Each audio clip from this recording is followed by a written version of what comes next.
Muy buenas tardes, mi nombre es Yani Madesa Menacho Fernández, soy estudiante de la carrera profesional de Psicología Humana de la Universidad Alas Peruanas.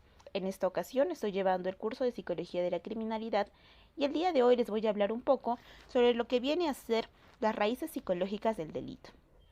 Para comenzar, no todo delincuente se considera como un enfermo mental, pero la mayoría de ellos poseen un déficit estructural de la personalidad, o en su defecto, características que en interrelación con el ambiente u otros factores originan las conductas delictivas.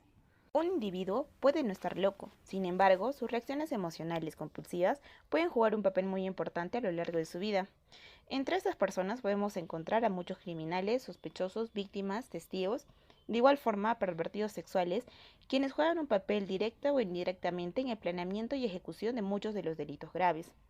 Vamos a comenzar hablando un poco sobre los factores que intervienen en las raíces psicológicas del delito, considerando dos factores. El primero, un factor endógeno, donde vamos a hablar un poco sobre el tema biológico y genético, y el otro, el exógeno, donde vamos a hablar sobre el factor político, cultural, económico y social y todo lo relacionado con el medio ambiente. En toda acción delictuosa debe buscarse el factor etiológico de esta acción. Pueden entrar en juego factores hereditarios, factores ambientales o los dos al mismo tiempo. Vamos a comenzar hablando sobre los factores endógenos. Es pues de comprender que de padres psíquico-físicamente sanos, lo más probable es que nazcan niños sanos. La importancia de los fenómenos de la herencia es la genesis.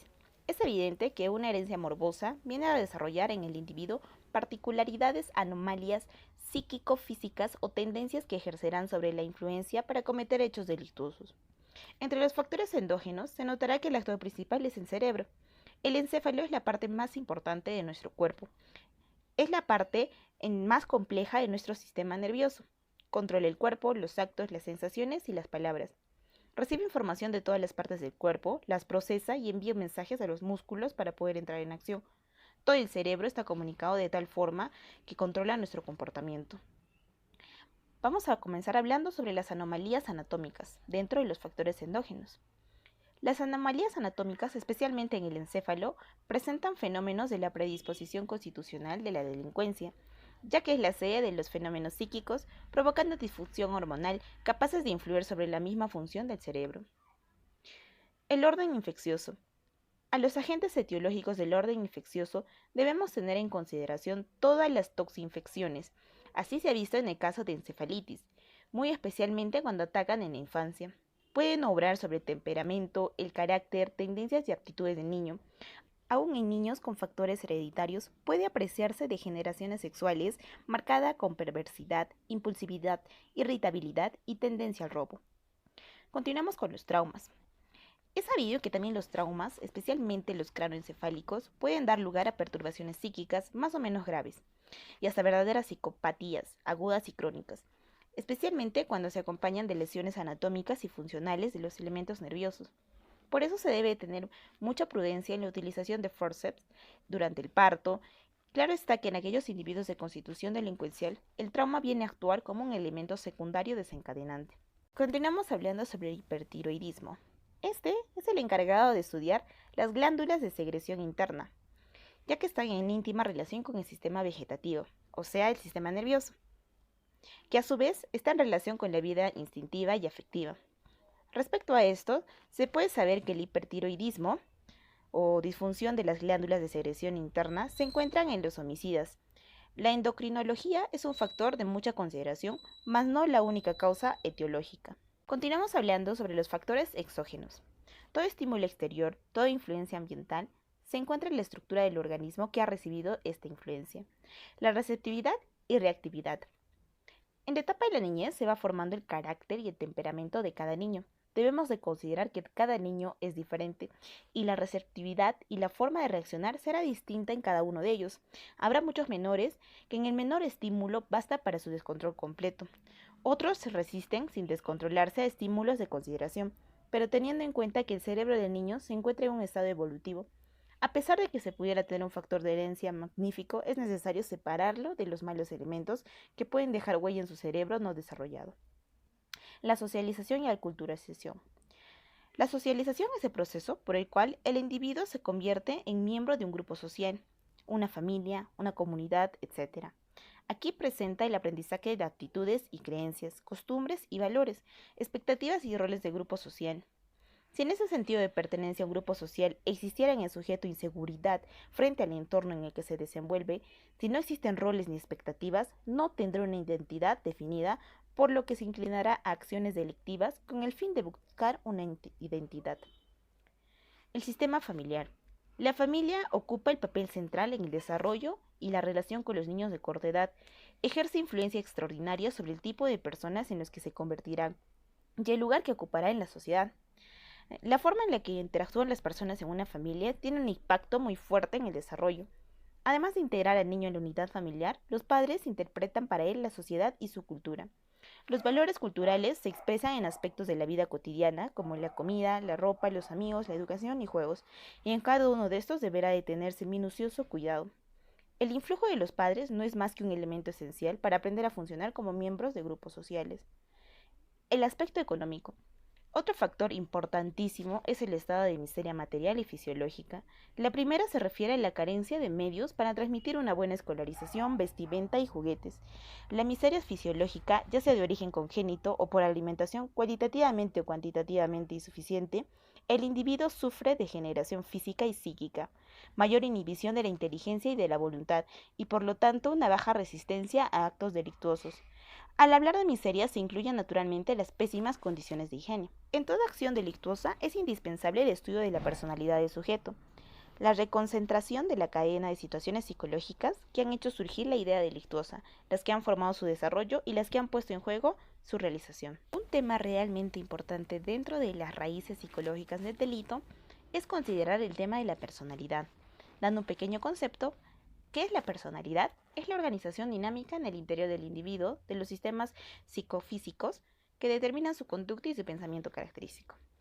Existen diferentes tipos de personalidad que no son considerados graves patológicamente mentales, pero que constituyen una marcada deficiencia estructural de la mentalidad y conducta de un sujeto.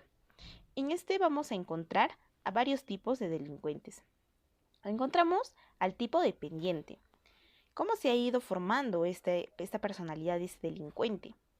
Bueno, es el individuo pasivo, incapaz de tomar sus propias decisiones.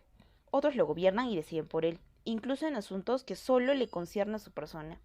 Siempre tiene alguna carga de ansiedad, angustia, depresión y constante preocupación de perder el apoyo de los sujetos de quien depende. Un adulto que padezca esa alteración permitirá que su cónyuge decida dónde va a vivir, qué tipo de trabajo debe tener y con qué vecino debe relacionarse. El tipo dependiente puede ser utilizado en ciertos delitos, por sujetos que ejercen dominio sobre ellos. Si no obedecen, pierden el apoyo y la seguridad que les ofrecen sus dominadores. Por ese temor, cumplen con todo lo que les exigen e incluso delinquir, dado que no se atreven a decir que no, a fin de no dañar la relación de sus dominadores.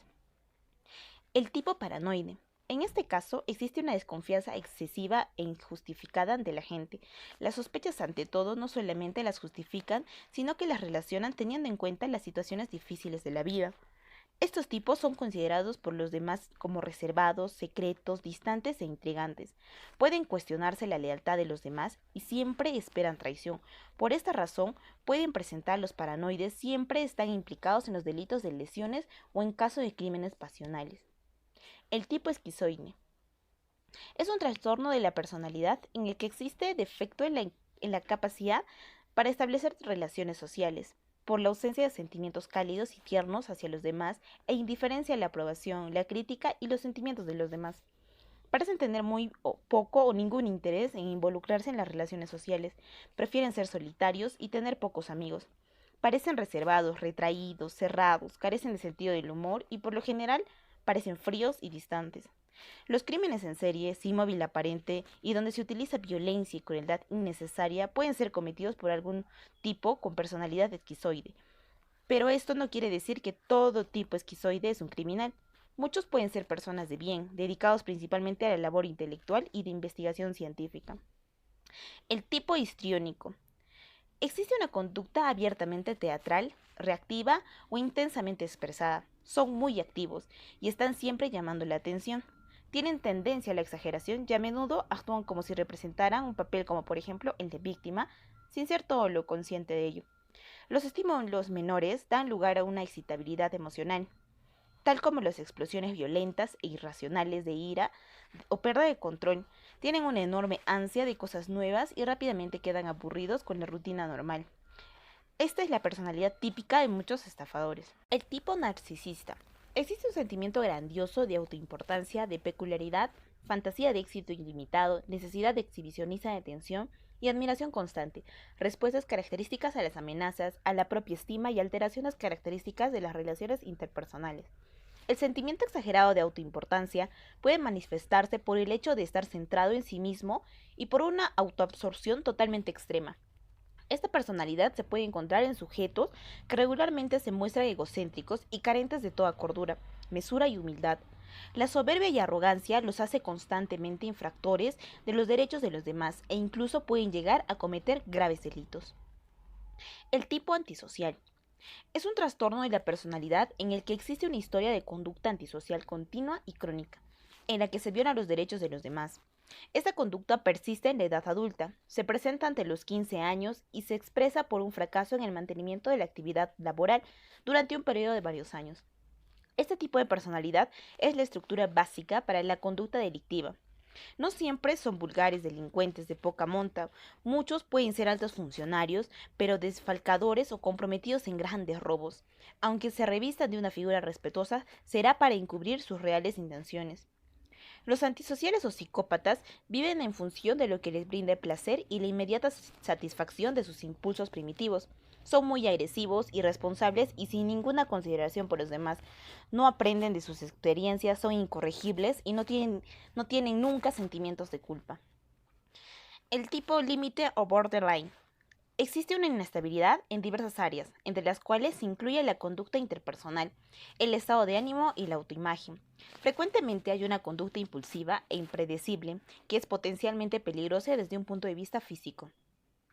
El estado de ánimo es a menudo inestable, que va desde el estado normal hasta un ánimo disfórico o una ira intensa, inapropiada o por falta de control. Hay una alteración profunda de la identidad. En los delitos de lesiones y daño a la propiedad se encuentran a estos sujetos en borderline. El tipo pasivo-agresivo. Existe una resistencia a las exigencias de llevar a cabo un rendimiento adecuado, tanto en el funcionamiento laboral como el social. Esta resistencia se expresa más indirecta que directamente. Se basa en la idea de que estos individuos expresan pasiva agresión encubierta. Esos sujetos son los que nunca reclaman ni se enfrentan cara a cara, pero que de manera encubierta actúan muy mal. Se encuentran este tipo de personalidad en delincuentes y criminales juveniles. Otro tema muy importante a tratar dentro de todo esto es el retraso mental, para lo cual hemos considerado al retraso mental como la debilidad de juicio, criterio o sentido común que hace a algunos sujetos con poca capacidad intelectual y que estos lo usan para la comisión de delitos o ante la incapacidad de desenvolverse en la vida diaria, optando de la forma más fácil para sobrevivir. Generalmente estamos hablando de robo. Dentro de ello, consideramos primeramente a los psicópatas. El término psicópata y personalidad psicopática se usan indistintamente. Las dos palabras se utilizan para definir un tipo de personalidad anormal. Es una persona que sufre de una perturbación mental, que sin llegar a la locura se caracteriza por la extransidad e inestabilidad emocional, notorias fantasías y recelos infundados, y por la ausencia total de uno o más virtudes importantes de orden moral o social. Los psicópatas son personajes muy inteligentes. No son ni débiles mentales ni dementes. Presentan marcados defectos de carácter y anormalidades, así como también sentimientos y creencias extravagantes, a veces grotescas y contrarias a lo natural. No escarmientan cualquier castigo que se les imponga por sus violaciones de ley, constituye una pérdida de tiempo, y ni siquiera las cárceles lo corrigen, no aprenden de sus errores. El siguiente es el esquizoide o psicoparanoide. Hablamos en este momento sobre un sujeto que presenta síntomas de psicótico. Tiene actos y procesos mentales raros, inestabilidad emocional, puede ocultar la actividad delictiva, así como también pasar por cuerdo y evitar ser internado en un hospital psiquiátrico, debido a que no hay suficientes bases para declararlo médica o legalmente loco. Lo más evidente en esos sujetos es la tendencia paranoide y el delirio de persecución, en el sentido de que piensa que siempre hay algo en su contra, un complot, personas o vecinos que lo siguen o quieren quitarle lo suyo o matarlo. Los crímenes cometidos por esta clase de sujetos se caracteriza por su gran violencia física y brutalidad y crueldad innecesaria. Estos crímenes se dan en circunstancias raras y aparentemente sin motivo.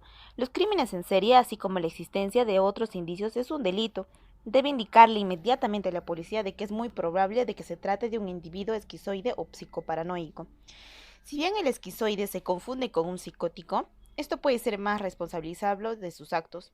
Comparativamente, el esquizoide está más perturbado que el psicópata, pero menos que el psicótico. Por ello, ambos, esquizoides y psicópatas, pueden ser declarados imputables. Los desviados sexuales. Alguien puede disfrutar del sexo en diferentes formas. Enviciarse con la sexualidad sin llegar a ser un enfermo y menos un delincuente. En muchos desviados sexuales que cometen delitos sexuales hay un cuadro de tipo neurótico y psicopatía que los hace con mayor proclividad a cometer delitos de otro tipo como lesiones, asesinatos, etc. Los sátiros sádicos y sadomasoquistas son los que más cometen delitos de violación sexual. El individuo con satiriasis busca compulsivamente relaciones sexuales. En caso de no tener pareja disponible, puede optar por quien esté más al alcance, sean niños indefensos, sin importarle que ellos sean sus propios hijos. Lo que le interesa a estos enfermos es el placer sexual o satisfacerse de la manera sádica preferida, y para no ser descubiertos no importa matar a sus víctimas. Los sádicos y masoquistas encuentran el placer haciendo sufrir o sufriendo respectivamente, sea por dolor o por sufrimiento físico o psicológico. La farmacodependencia. Las características de las adicciones, la tolerancia cada vez mayor a la droga, la necesidad imperiosa de esta, la dependencia física, es decir, por el desarrollo de síntomas graves cuando hay abstinencia de la droga. Las drogas producen trastornos en la personalidad, el cerebro y otro sistema del organismo. En la personalidad produce dificultades para expresarse, conductas violentas, dificultad para caminar y reacciones lentas. A largo plazo destruye células cerebrales, afectando el pensamiento y la razón.